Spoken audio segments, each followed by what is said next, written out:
pagbabahagi na salita ng Diyos, local, international, at atin pong patuloy na ibabahagi sa lahat ng tao ang katunayan sa lahat ng bagay.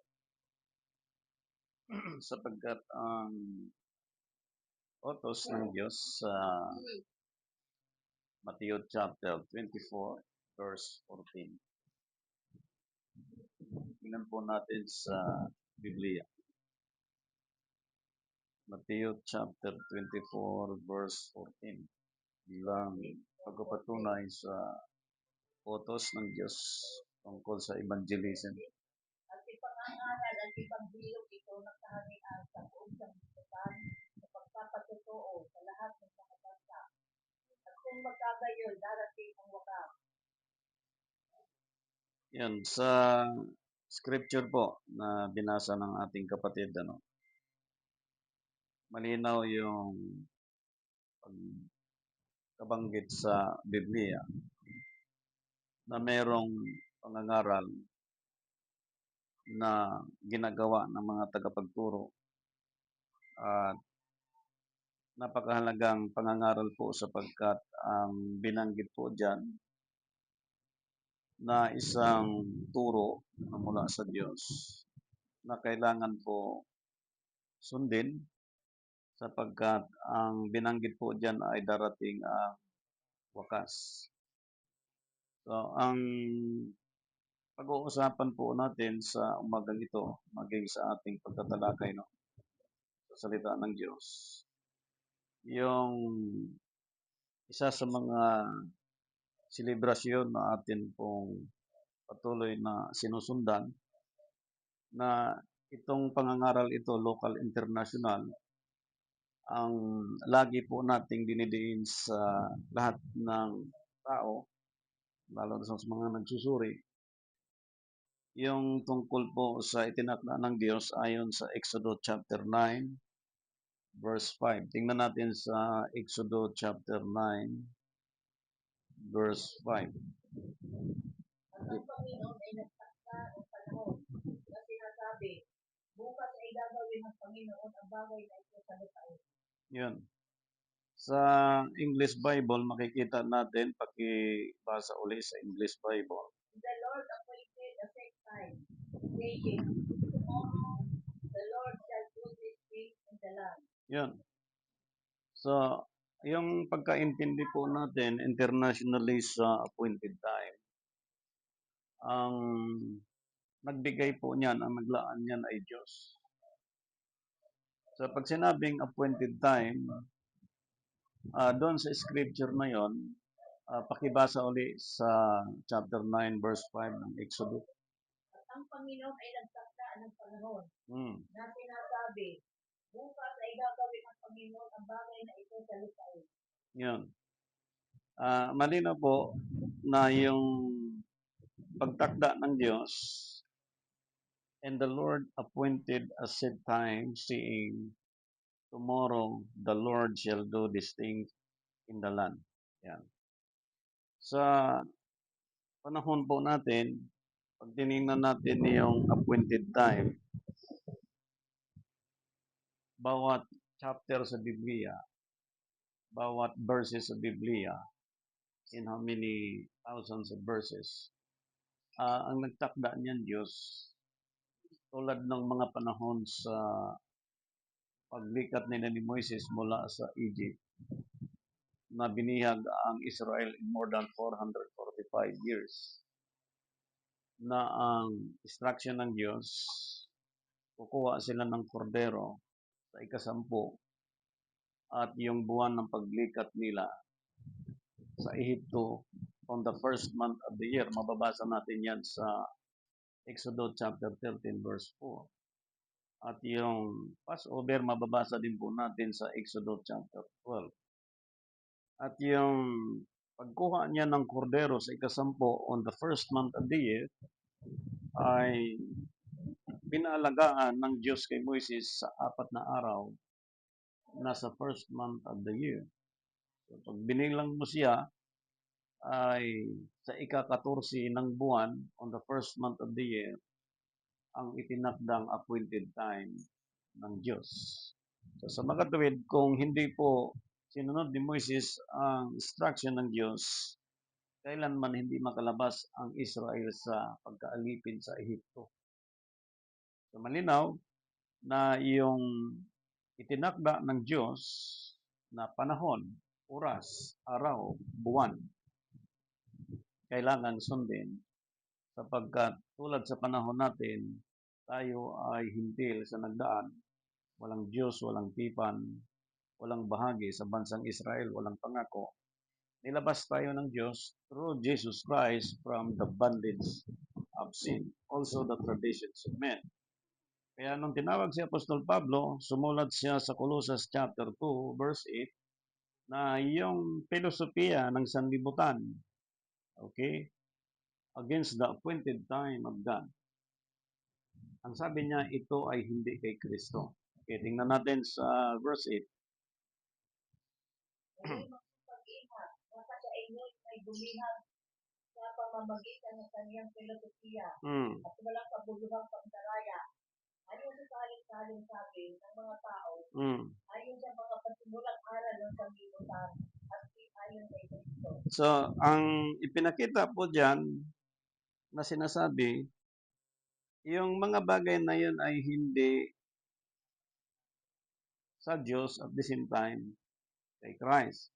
Sapagkat yung name na Christ ay mula sa Diyos, John chapter 17 verse 6, na yung di pagsunod sa appointed time ng Diyos, yan ay hindi kay Kristo.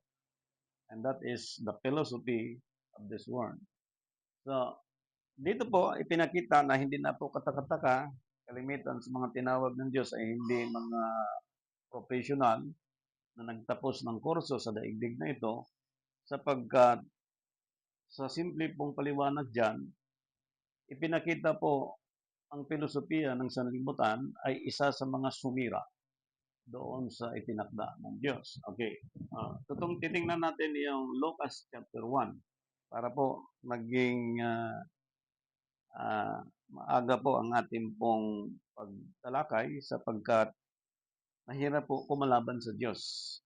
Dahil ang Diyos sa kalagayang espiritu ayon sa 1 John, titingnan muna natin sa 1 John, ipinakita po doon sa 1 John, tingnan natin sa aklat po ng 1 John.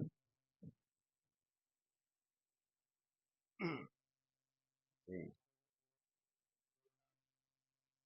Makikita natin ang isa sa mga atin pong tutunghayan sa pagtatalakay ngayon. Dito po sa aklat ng 1 John. Okay. 1 John, tingnan natin sa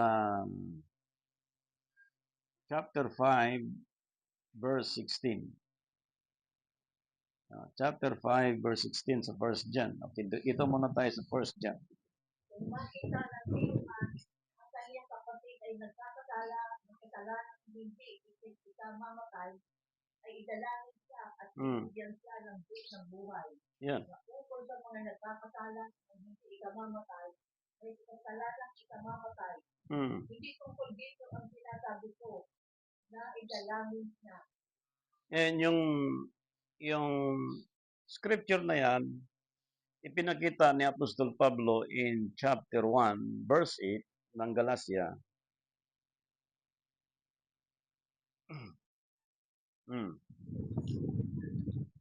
Chapter 1, verse 8 sa aklat po ng Galatia.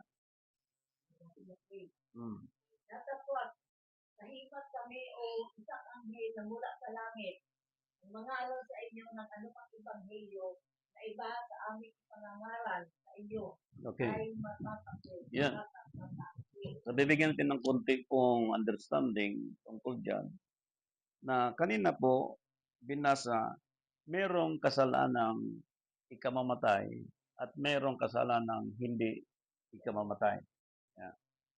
At doon sa paliwanag ni Apostol Pablo, ang sino mang hiwalay sa turo ng mga apostol ay takwil. Malinaw sa ating panahon na ang naging batayan ng lahat ng Christian believers ay Biblia from Genesis to Revelation. Old Testament, we have 37 books. New Testament, we have 27 books. Okay. So, ang isa pa dito sa binanggit na ito, ipinakita po sa sulat din ni Apostol Marcos in chapter 3, verse 29. Ang tungkol po dito sa kababasa lang. Yes. Ito po at sino man magsalita ng pagkukuhan, dapat sa Espiritu Santo, ay walang kapatawaran ng pakailanman. Hindi may kasalanan ng isang kasalanan walang hanggan. Yun. Sa mga katuwid, ang tinutukoy po na kasalanang walang kapatawaran, yung ang tao nagkasala laban sa Espiritu. Sa First John din, ipinakita din na mayroong kasalanang may kapatawaran, yung magkasala sa anak ng tao. Sapagkat itong pagkakasala na ukol sa Espiritu, ito yung pagkakasalang walang kapatawaran. Now, sa Exodus chapter 9, verse 5 kanina, ang nagbigay ng appointed time is ang Diyos. Kaya nakalabas ang Israel sa Ehipto dahil sinunod ni Moises ang appointed time na instruction ng Diyos. Ibig sabihin, hindi nagkasala si Moises, hindi nagkamali si Moises. Now, in our time, isisilipin natin itong Lucas chapter 1, kung ano po ang nakalagay dyan sa scripture sapagkat ang sabi ni Apostol Pablo, ang hiwalay sa kanilang turo ay takwil.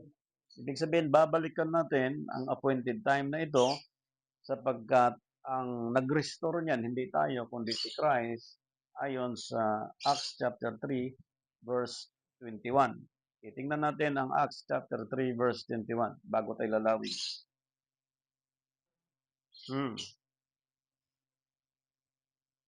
Acts chapter 3, verse 21.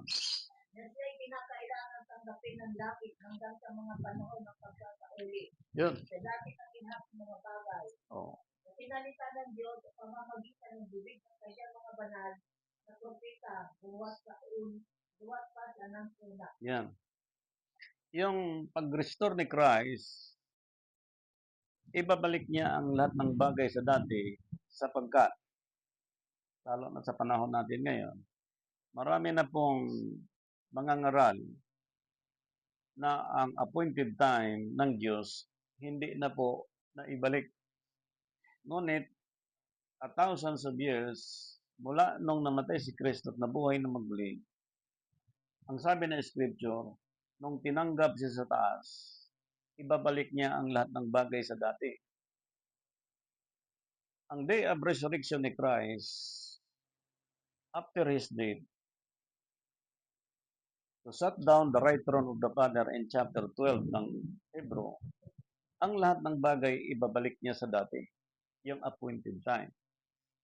Ngayon, ang ipinakita po sa time natin ngayon sapagkat, whether you like it or not, ang paghahari ng Diyos ay kailangan na pong tanggapin na ito na ang panahon sa paghahari ng Diyos. Tingnan muna natin sa kanyang day of resurrection to set down the right throne of the Father as the King of Kings and the Lord of Lords. Okay, anong itsura ang kanyang kaharian ngayon na pinaiirag? Tingnan natin sa Romans chapter 14 verse 17. Kung alin po ang ipinakita niyang pinaka-importante upang ang tao ay hindi magkasala laban sa Espiritu. Okay. Sapagkat ang kaharian ng Diyos ay hindi ang pagkain at pag-inom, kundi ang katwiran at ang kapayapaan at ang kagalakan sa Espiritu Santo. Ang sinabi po, katwiran, kapayapaan, at kagalakan sa Espiritu.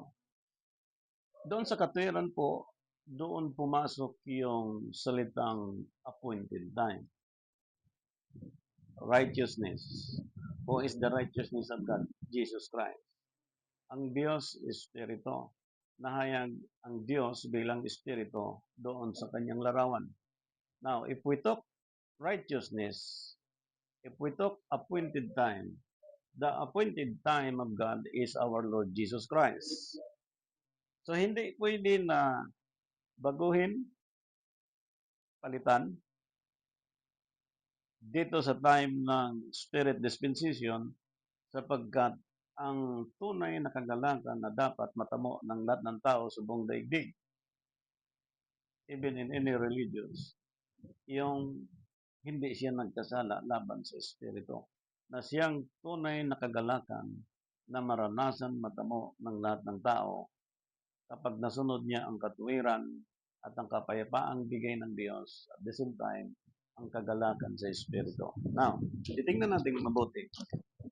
Sa Lucas chapter 1, binanggit natin kanina, babalikan natin yung verse 26. Atin pong kukunin ang talatang yan sa tulong ng Diyos para po, katulad ngayon, malapit na ang December 25. No? At maraming tumatanggap ng bonus 13-month fee, which is good sa company.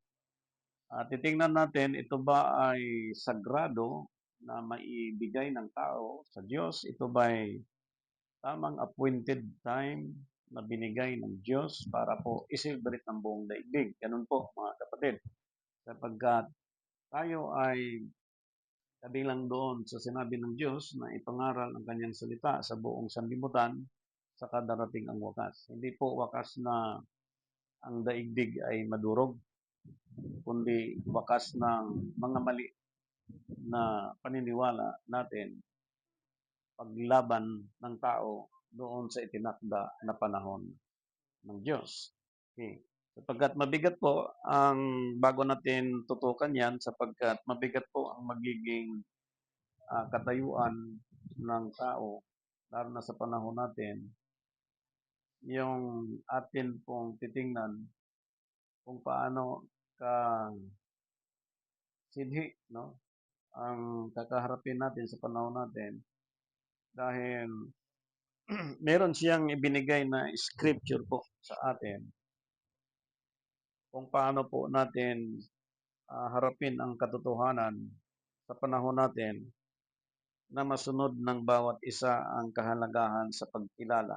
Sabihin natin, pagkilala sa isang katunayan na mula sa Panginoon.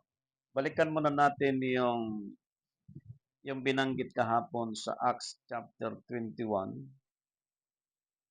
Chapter 21 verse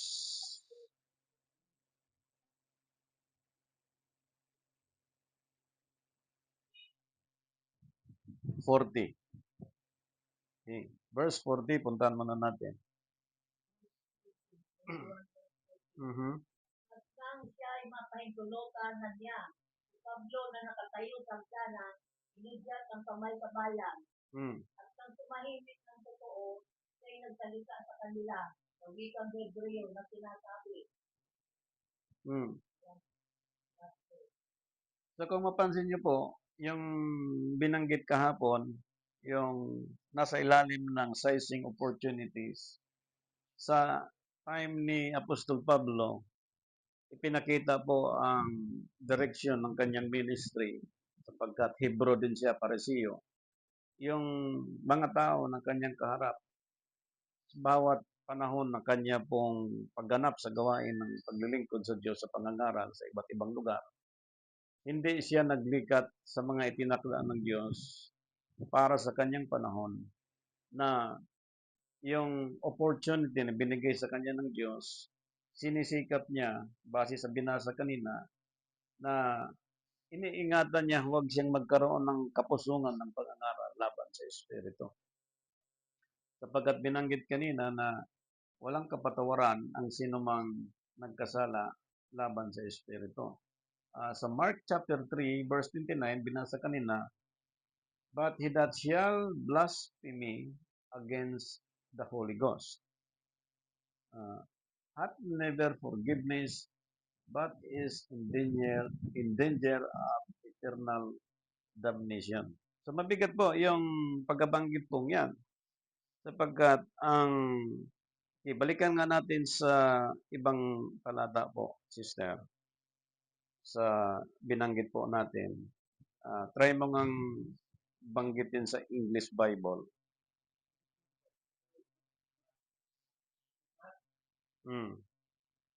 Try mo ngang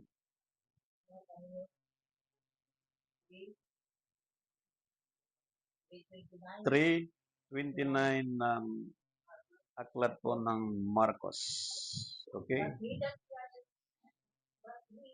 shall blaspheme against the Holy Ghost hath never forgiven, but is the danger of eternal damnation. Eternal damnation. So, yung babala po sa sino mang magsalita ng kapusungan laban sa Espiritu ay walang kapatawaran.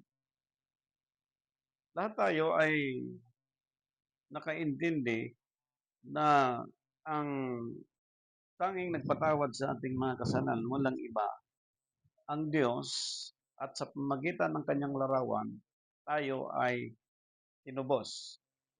Ngayon, this appointed time na itinakda ng Diyos, bago natin balikan yung Lucas chapter 1, sa panahon ni Job, ito po ang kanyang binanggit dito in chapter 29 verse 17 ng Job. Okay. Bahagi natin po yung sulat ni Job. Chapter 29 verse 17. Maraming bilali ang mga panihilit ng niko. Pinagaw ko ang huli sa kanyang mga ngipin. Tuloy. Nang magkagayon sinabi ko, mamamatay ako sa aking pugad at aking pararamihin ang aking mga kaarawan na gaya ng buhangin. So, yung tip of the week, yung pananalita, ano ba yung sabihin ng tip? Di ba ngipin? Yung pananalita ng mga weak o mga mahihina, okay? Maaaring nagkasala ukol sa laman na ito kailangan ipag-pray sa Diyos para magkaroon siya ng forgiveness sa Panginoon and understanding.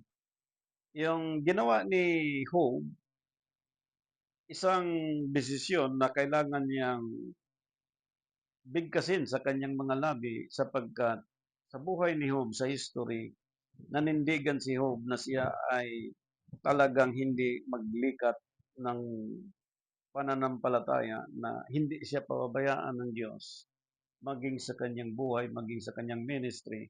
Subalit nakita natin yung wife ni Job, sinubok siya na ma-persecute upang manghina si Job. Ngunit, ang lumalabas sa kanyang bibig, masabi nating, sabi nga sa Biblia, binali niya ang ngipin. Yung bagay na pinagmulan ng lahat ng informasyon, lahat ng revelation na lumabas sa bibig, na tinuturo, sinasabi, like this appointed time, hindi nababali, and supposedly in our time, na kahit anong tradisyon na lumabas ngayon, kahit sa ilang libong mga filosofiya na lumalabas ngayon, hindi mababali yung chapter 1, verse 26. Yan ang tip of the week. Ngayon, ang mabigat nito mga kapatid, bago natin pupuntahan yan, sapagkat ito po ay napakasilan na pagbabahagi sa umagang ito. Ang tungkol po dito, ang isa sa mga ipinakita po, yung characteristic nito, yung weak. Ano ibig sabihin ng weak? W-I-C-E-E-D. Di ba? Mahina, kahinaan,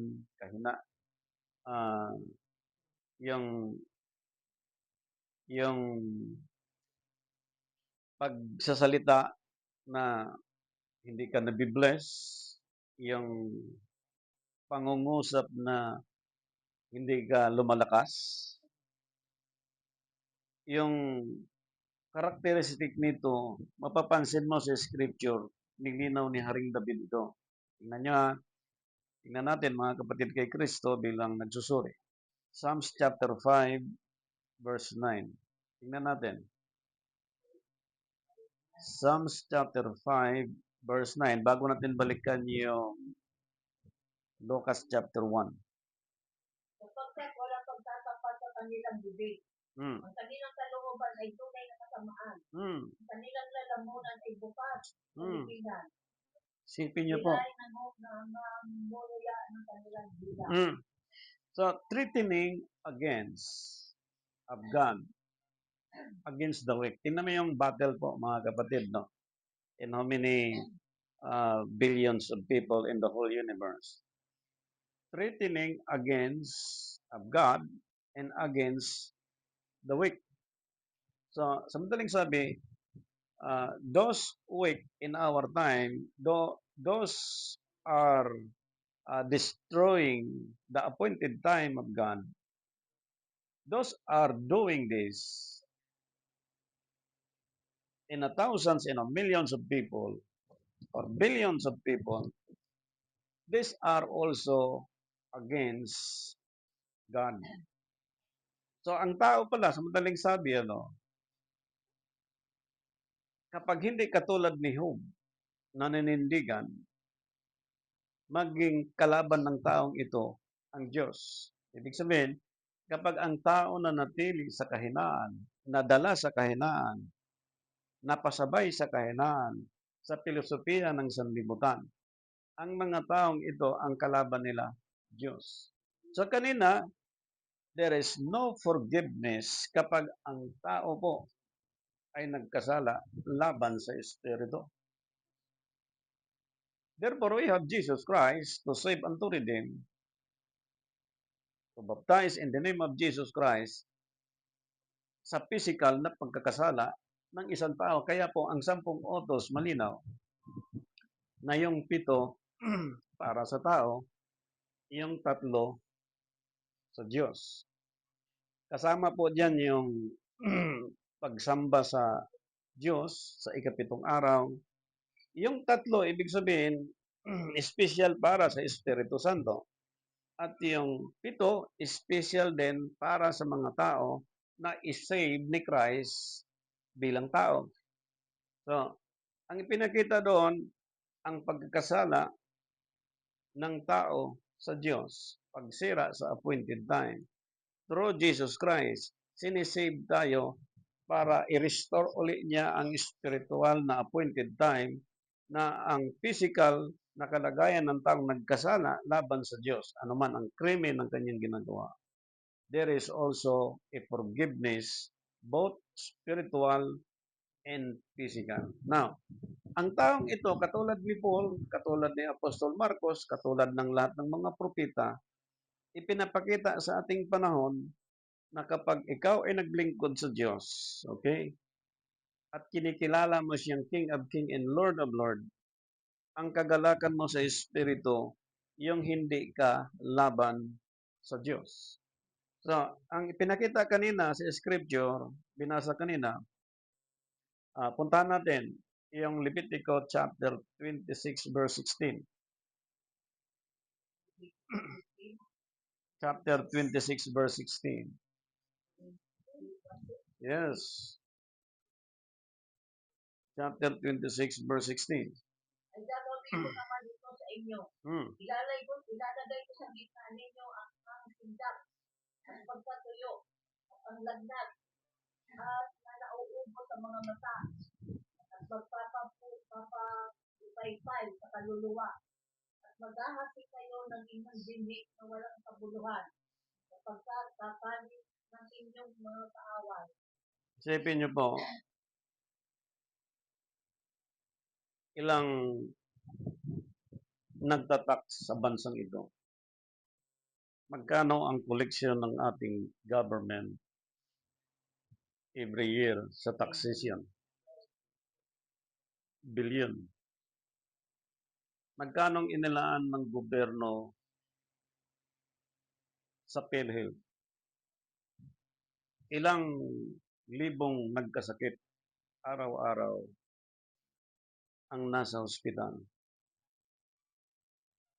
Bakit may budget ang gobyerno para sa health? sapagkat yun ay tulong sa gobyerno para po matulungan ang tao, ang mamamayan sa mga karamdaman ng iba't ibang klaseng sakit tulad ng binanggit, lagnat, yung katuyuan, cancer, yung mga sakit sa binanggit sa Exodus chapter 26 verse 15 or 15:26 ng Exodus. Yung preparation ng tao, okay, which is good preparation.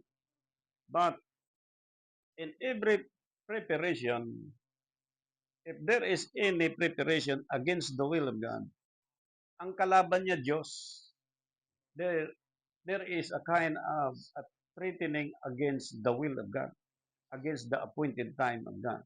Okay. Ang ipinakita dito sa scripture, binasa ni Sister Bilya, I also will do this unto you. I will even appoint over you terror, consumptions, and the burning ague that shall consume the eyes. Ang hirap nito. And cause sorrow of heart, and ye shall sow your seed in vain, for your enemies shall eat it. Eat it.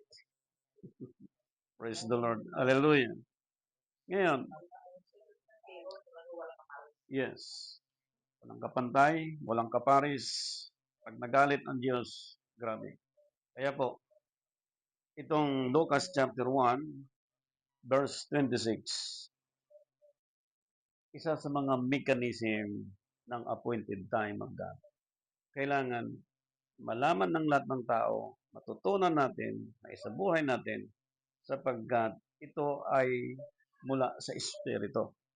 Na itong mula sa Espiritu, nagkatawang tao, nahayag sa ating panahon, na hanggang sa kamatayan, hindi siya nagsalita ng mga bagay na laban sa Diyos.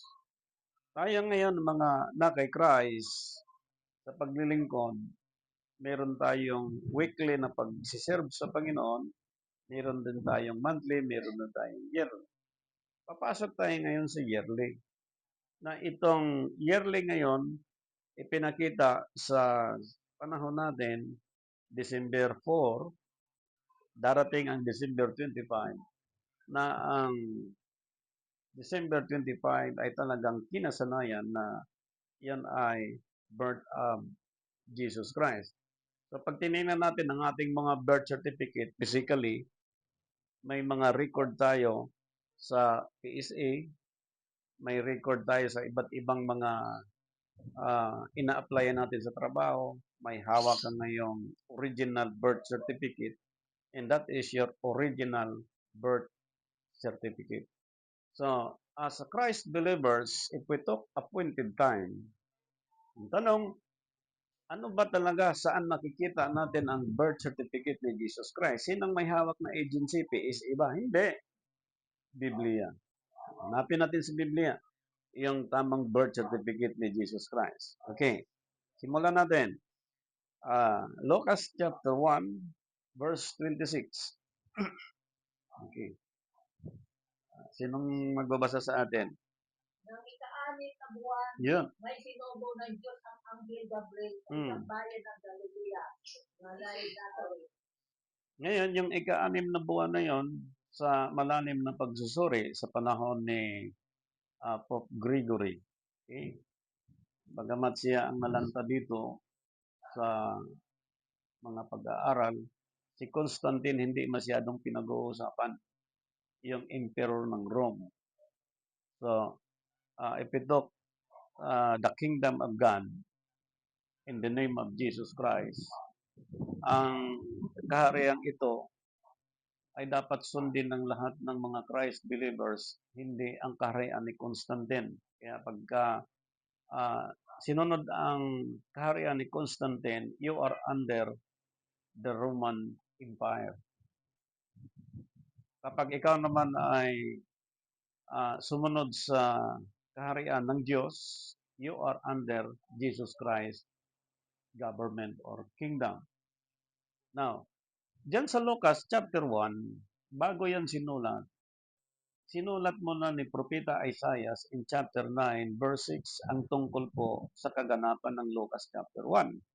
Okay, bago natin puntahan yung Lucas chapter 1, basahin muna natin yung Isaiah chapter 9, verse 6. Okay, sinong magbasa uli?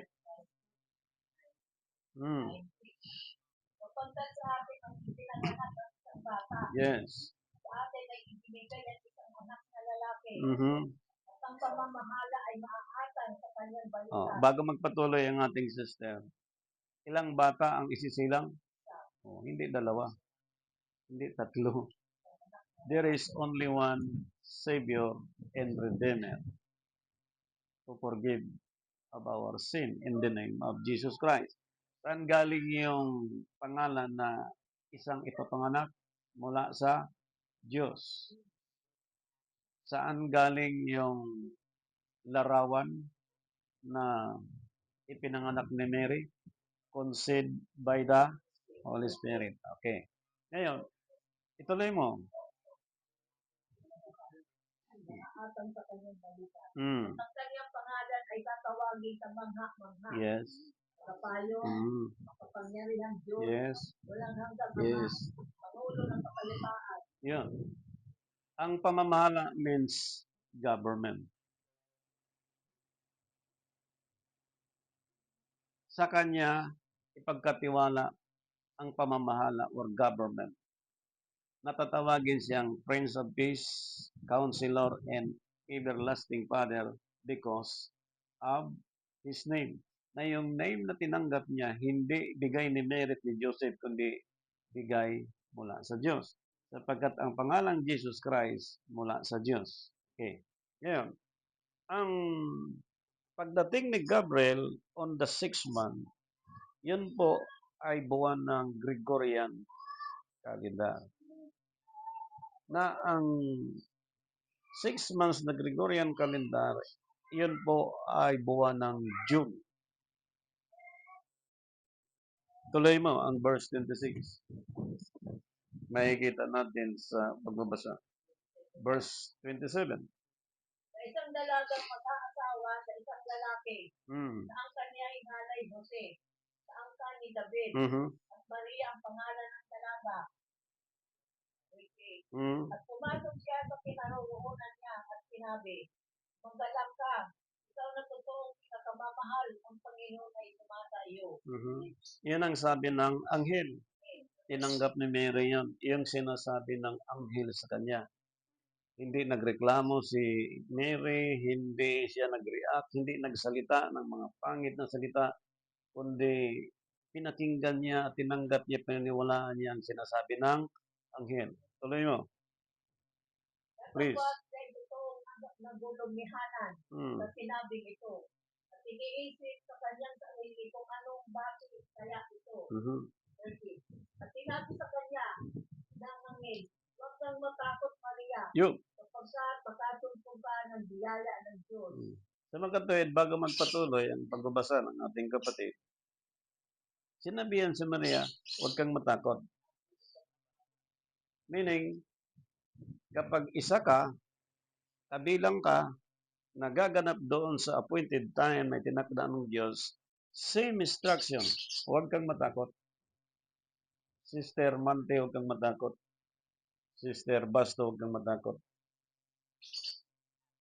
Loayon, Baluloy, Erbaboy na, huwag kang matakot. Same instruction. From Moses' time, same instruction. Kay Mary, same instruction. In our time, same instruction. Tinanggap ni Mary yan. Continue. At narito, maglilihi ka sa iyong tiyan, at manganganak ka ng isang lalaki, at tatawagin mo ang kanyang pangalang Jesus. Galing sa Diyos ang pangalan na sinabi ni Gabriel na ipapangalan ni Mary sa sanggol na kanyang ipapanganak. Okay, tuloy.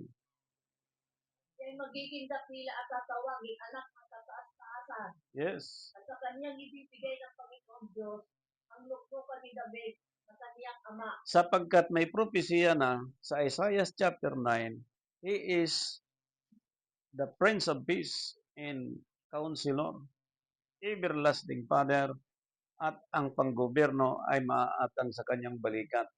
Dahil may propesiya, iyon din ang sinabi ni Angel Gabriel kay Mary, ang tungkol sa ipapanganak ni Mary. Okay, ang ganda po. Tuloy. At siya'y maghahari sa ang kanyang apo kailanman. Yun. At hindi magkakawakas ang kanyang kaharian. Yun. Ngayon, tuloy mo sa talatang yan. Ang ganda po ng scripture. At sinabi ni Maria sa anghel. Yun. Anong sagot? Paano mangyayari ito? Sa apo'y hindi nakakakilala ng lalaki. 35. At sumagot ang anghel. At sinabi sa kanya, bababa sa iyo ang Espiritu Santo at lililiman ka ng kapangyarihan ng kataas-taasan. Praise the Lord. Kaya naman ang banal na bagay na ipapanganak ay tatawagin anak ng Diyos. That is why, hindi dapat sirain ang appointed time ng Diyos sapagkat ang magkasala laban sa Espiritu, walang kapatawaran. Kaya sinabi ng anghel kay Mary ang tungkol sa ipapanganak niya. Yan. Tuloy mo ang scripture kung saan ka po tumigil. At narito si Elizabeth na iyong kamag-anak ay naglihiri naman ng isang anak na lalaki sa kanyang katandaan. At ito ang ika-anim na buwan niya na dati tinatawag na baog. Di ba? Nung dumating kay Mary yung binhi, yung mensahe, yung salita ng Diyos, nadala ng anghel, Gabriel, 6 months na ang pagbubuntis ni Elizabeth. Ibig sabihin, sa 6 months na yon, first month kay Mary, na yung first month kay Mary, nung tinanggap ni Mary ang mensahe mula sa Diyos, dala ng anghel, June, 6 months. Ang 1 month niya, ang daling intindihin sa mga babae. Ang 1 month ng kanyang pregnancy is July. Okay. Anong appointed time? First month, July. August, September, October, November, December, January, February, March. Malinaw na ang appointed time, even in any doctors, local, international, ang babae kailangan manganak ng eksaktong buwan. Pag ilang buwan? Eksaktong 9 na buwan. Sapagkat kung ang bata may ipanganak ng 10 months, ang tawag niyan overdue. Ang bata kapag ipanganak ng below 9 months, ang tawag niyan ay premature. Kailangan eksaktong 9 months. Okay, dito muna tayo sa appointed time na ito. Okay. March ang 9 months ni Jesus Christ. So, papaano tayo ngayon maniniwala sa tunay na birth certificate? Ito bang bigay ni Constantine o bigay ng apostol ng Diyos na mula sa Diyos? Sa makatuwid, hindi December 25, pinanganak si Jesus Christ, kundi March. Saka na natin banggitin yung petsa, sapagkat special po yung petsa na binigay ng Diyos doon sa weekly competition, sapagkat sa weekly na yan, doon mo makikita kung ilan lang talaga ang bilang ng araw sa isang buwan. Bibigyan natin ng example sa Genesis chapter 8. Okay, tingnan muna natin. Chapter 8, verse 14. Try nating buksan ang Biblia. At ang ikalawang buwan ng ika-27 araw ng buwan. Dito ka muna sa 12, sister. Genesis chapter 8, verse 12. At naghintay pa po isa ng 7 araw. At pinalipad ang kalapati at hindi na muling nagpalipad sa kanya. Tuloy. At nangyari ng taong ika-600 at isa ng unang buwan, ng unang araw ng buwan, ay nagtuyo ang tubig sa ibabaw ng lupa. At inalis ni Noe ang sakit ng sasakyan at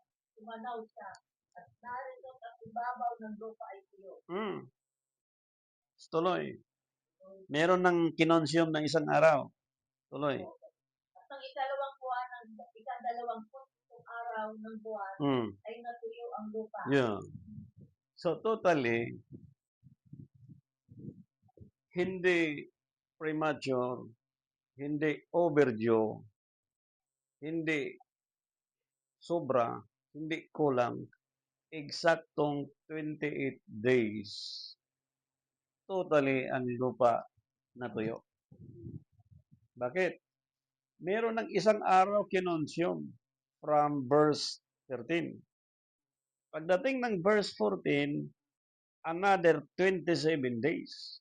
So yung 27 days plus yung 1 day na kinonsume doon sa flood time Noah, pag tinignan nyo po is 28 days lang ang araw sa isang buwan. Ang tanong, saan galing yung 30, 31? So problema po yan. Panibago pong pag-aaral yan sapagkat malawak po ang tatamaan. At dito, nakikita natin sa simpleng paglalatag na ito, ay sinira po yung appointed time of God based on the scripture.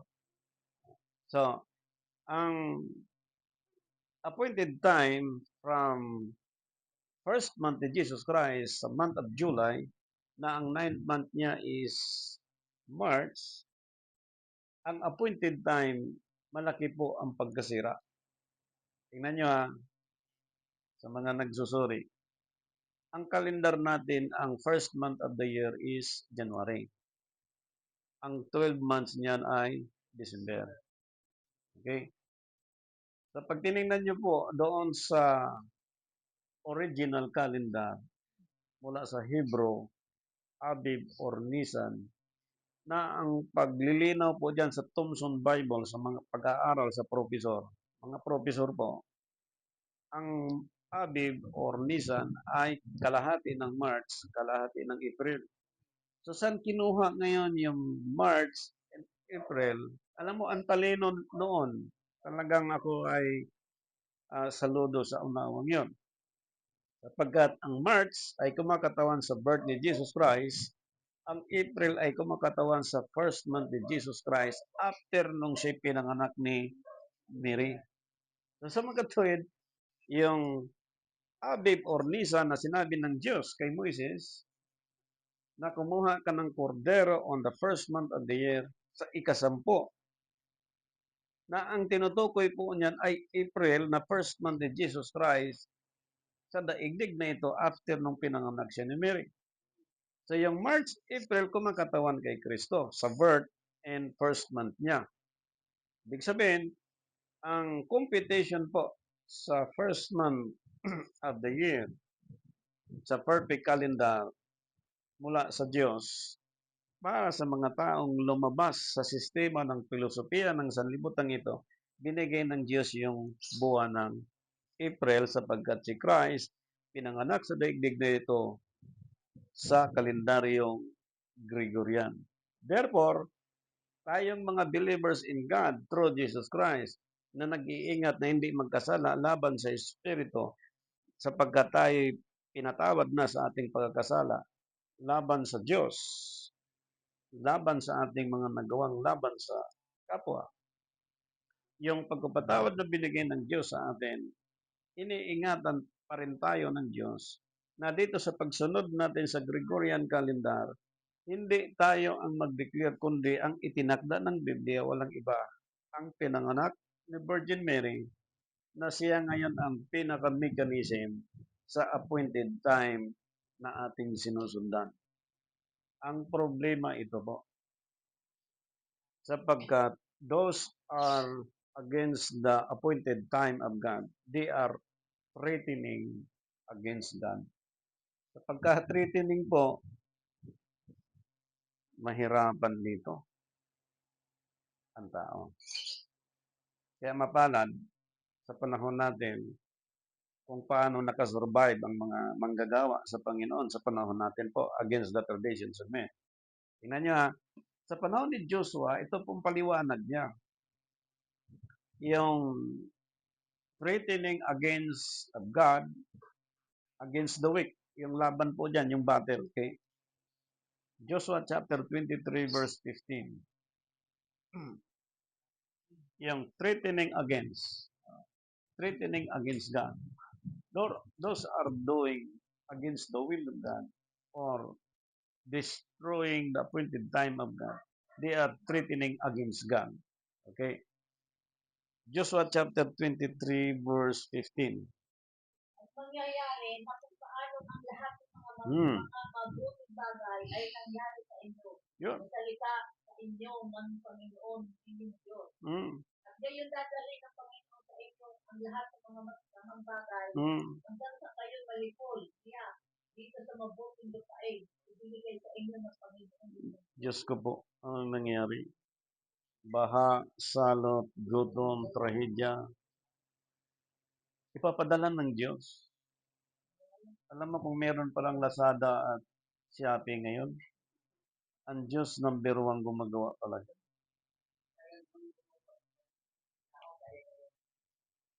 Sa lahat ng sumira sa appointed time ng Diyos. Kaya ako pinalungkot.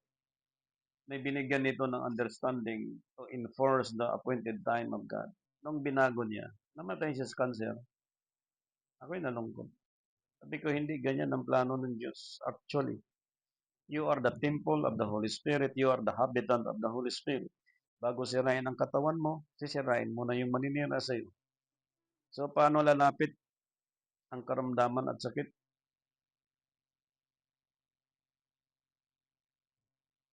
Sa panahon ni Joshua, ito pong nangyayari. Kung merong mga dumarating, yun po ay padala ng Diyos. Ngayon, isa pa dito sa pinaliwanag ni Propeta Samuel bilang propeta ng Diyos. In chapter 12, verse 25 ng 1 Samuel. Chapter 12, verse 25.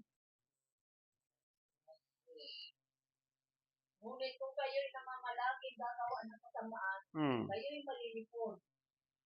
Kayo'y Yes. at gayon din ang inyong hari. Sipin niyo po, in every president, in every nations, I respect in every leaders, congressman, senators, Supreme Court, barangay captain, or leader. Galang natin lahat po ang mga leader na ito. Ngunit ipinakita yung pagsira ng tao doon sa appointed time. How many years na since nag-start ang Christianity sa bansa natin? And every December 25, merong nangyayari last year. Bago mag-December 25, ito yung typhoon. After December 25, ito yung typhoon. During December 25, ito yung typhoon. Physically, sa time natin, pag birthday mo, bukas, ngayon pa lang nag-prepare ka na. Yung bisita mo, ilang kilong baboy ang lutuin mo, ilang recipe ang gagawin mo, ilang kilo ang salad ang gagawin mo. Dahil meron kang bisita at kumpleto lahat dahil bukas ay birthday mo, masaya, walang problema, lahat masaya. What more pa sa birthday ni Christ? Bakit tumama ng ganong pizza na instead lahat ng tao magsaya sa panahon yun? Because we have almost how many billions of Christians that they are believing Christ is our Savior. Nag-celebrate ang mga tao sa December 25 with birthday di umano ni Jesus Christ. Subalit, ipinakita po sa scripture dito sa panahon ni Propeta Samuel sa binasa ni Sister. Pakibasa po sa English. But if they shall still do it wickedly, they shall be Still. consumed, both quick and guilty. Yun na po. Still. Ilang bansa lang po natin ng Pilipinas? Ilan ang population sa Pilipino? We have 120, 15 million. Still are doing in every December 25. Ilang presidente magmula nung unang presidente hanggang sa present president time natin, lahat yun may mga failure. Bakit? That they are still believing December 25 was birth of Jesus Christ, which is wrong. Ang appointed time na ito hindi bigay ng Diyos, kundi tao ang nagbigay. And supposedly, lahat ng tao, araw-araw humingi, Lord, patawad Panginoon, nagkasala ako sa iyo. Linggo-linggo, Lord, patawad. Kailan ka ba talaga natuto? Sapagkat yung sinabi ng First John, ang mga anak ng Diyos ay hindi na nagkasala. Ibig sabihin, once you are baptized, once you followed the law and ordinances of God under the commandments of God, you are free and you receive the forgiveness comes from God. Anong gagawin mo na lang? Nag-iingat na lang sa sarili. Eh kung araw-araw ka, Lord, patawarin mo, araw-araw, hindi mo pa na-receive yung forgiveness sa Diyos.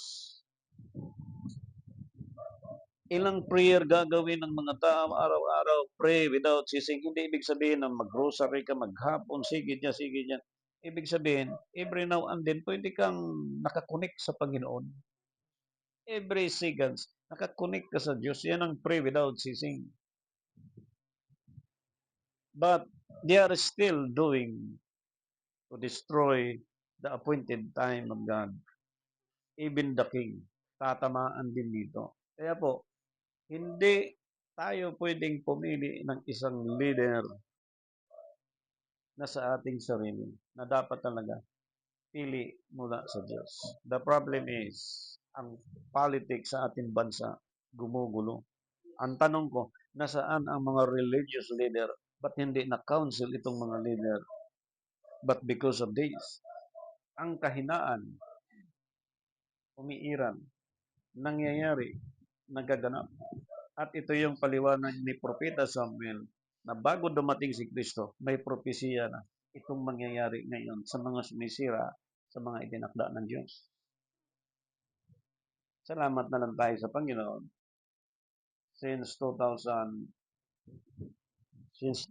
year 2000, naintindihan ko ito, narinig ko ito. At nung hiningi natin sa Diyos ang tamang kaunawaan dito, sapagkat nakakalungkot na dati November pa lang maglalagay ka na ng Christmas tree, nakaplano na kung ilang salad ang gagawin mo,